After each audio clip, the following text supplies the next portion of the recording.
Bonjour. Le droit de visite des grands-parents.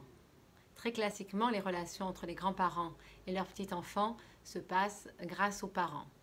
Mais quand les relations sont rompues ou de très mauvaise qualité, il faut s'adresser à la justice et à un avocat. Car l'article 371-4 du Code civil prévoit que l'enfant a le droit d'entretenir des relations personnelles avec ses ascendants, sauf si l'intérêt de l'enfant peut faire obstacle à ce droit. À la lecture de cet article, on comprend très bien que le droit appartient à l'enfant. En réalité, c'est le critère essentiel, l'intérêt de l'enfant, qui va dicter si le principe de ce droit de visite va être mis en place et les modalités de ce droit de visite.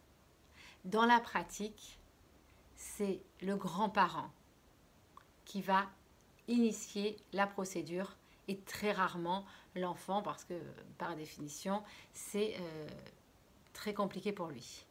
Le critère du principe, mais aussi des modalités et la recherche de l'intérêt de l'enfant, étant présumé quand même qu'il est de l'intérêt en général des enfants d'entretenir des relations avec leur ascendant, leurs grands-parents. La modalité classique, c'est un week-end par mois, une partie des vacances scolaires.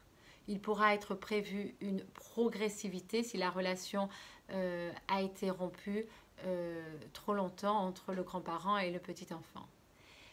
Il va falloir veiller, dans certains cas, à ce que ce droit de visite ne vienne pas pallier une privation de droit de visite par le parent des parents, parce qu'il aurait mis en danger son enfant.